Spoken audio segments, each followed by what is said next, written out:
Hello les enfants! Une nouvelle semaine commence. C'est la troisième semaine où on fait la lecture ensemble. Ça me fait vraiment plaisir d'à nouveau être avec vous. Est-ce que vous êtes prêts? Est-ce que vous avez préparé votre matériel? Moi, comme vous le voyez, tout est prêt. Je n'ai surtout pas oublié ma petite tasse avec mon chocolat chaud pour passer une bonne journée. Alors, aujourd'hui, nous allons lire la suite dans Marc au chapitre 6 du verset 1 au verset 29. Est-ce que vous êtes prêts? À vos Bibles, on y va. Jésus quitte cet endroit et il va à Nazareth, la ville où il a grandi. Ses disciples l'accompagnent. Le jour du sabbat, il se met à enseigner dans la maison de prière. Il y a beaucoup de gens. En l'écoutant, ils sont très étonnés et ils disent: qui lui a appris tout cela?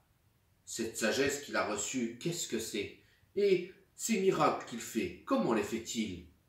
Pourtant, on le connaît lui, c'est bien le charpentier, le fils de Marie, le frère de Jacques, de José, de Jude et de Simon, et ses sœurs, elles vivent ici, chez nous. Cela empêche les gens de Nazareth de croire en Jésus. Alors Jésus leur dit: un prophète est respecté partout, sauf dans sa ville, dans sa famille et dans sa maison. Jésus ne peut faire aucun miracle à Nazareth. Pourtant, il guérit quelques malades en posant les mains sur leur tête. Et il s'étonne, parce que les gens ne croient pas.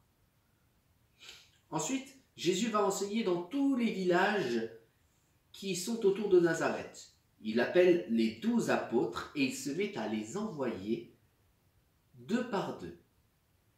Il leur donne pouvoir sur les esprits mauvais. Voici ce qu'il leur commande. Pour la route, ne prenez rien avec vous, sauf un bâton. Pas de pain, pas de sac, pas d'argent dans votre poche. Mettez des sandales, mais emportez un seul vêtement. Jésus leur dit encore: quand on vous recevra dans une maison, restez-y jusqu'au moment où vous quitterez l'endroit. Quand les gens ne voudront pas vous accueillir quelque part, quand ils ne voudront pas vous écouter, partez en secouant la poussière de vos pieds. De cette façon, vous leur montrerez qu'ils ont mal agi. Les disciples partent et ils demandent aux gens: changez votre vie. Ils chassent beaucoup d'esprits mauvais et ils guérissent beaucoup de malades en versant de l'huile sur leur tête. Le roi Hérode Antipas entend parler de Jésus parce qu'il est devenu célèbre. Les uns disent: c'est Jean-Baptiste qui s'est réveillé de la mort. Voilà pourquoi il a le pouvoir de faire des miracles. D'autres disent: c'est un prophète, comme un prophète d'autrefois. Quand Hérode entend cela, il dit: c'est Jean-Baptiste. Je lui ai fait couper la tête, mais il s'est réveillé de la mort. Voici l'histoire de la mort de Jean-Baptiste. Hérode Antipas a pris pour femme Hérodiade, la femme de son frère Philippe. Jean dit à Hérode: tu n'as pas le droit de prendre la femme de ton frère. Alors Hérode lui-même commande d'arrêter Jean. Il le fait attacher et mettre en prison. Hérodiade déteste Jean. Elle veut le faire mourir, mais elle n'y arrive pas. Parce qu'Hérode respecte Jean. Il sait que c'est un homme juste et saint, et il le protège. Quand Hérode écoute Jean, il ne sait plus ce qu'il faut penser. Pourtant, il aime bien l'écouter. Mais un jour, Hérodiade trouve une bonne occasion pour faire mourir Jean.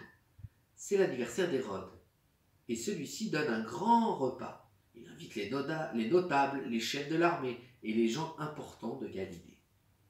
La fille d'Hérodiade entre dans la salle et elle se met à danser. Elle plaît à Hérode et à ceux qui mangent avec lui. Alors le roi dit à la jeune fille: demande-moi ce que tu veux et je te le donnerai. Puis il lui fait ce serment: je te donnerai ce que tu me demanderas, même la moitié de mon royaume. La jeune fille sort et dit à sa mère, « Qu'est-ce que je vais demander ?»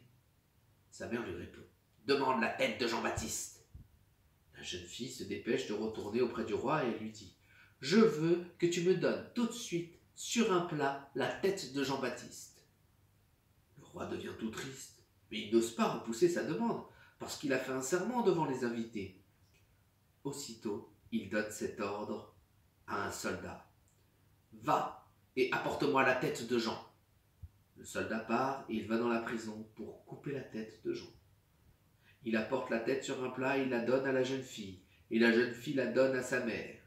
Quand les disciples de Jean apprennent cela, ils viennent prendre son corps et ils le mettent dans une tombe.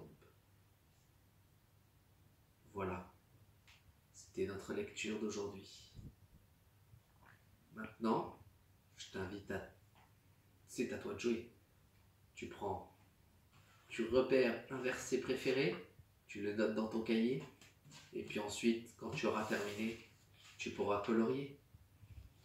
Et si c'est possible, discute de cette lecture avec toute ta famille, si tu le veux. Voilà. En tout cas, je te dis à demain.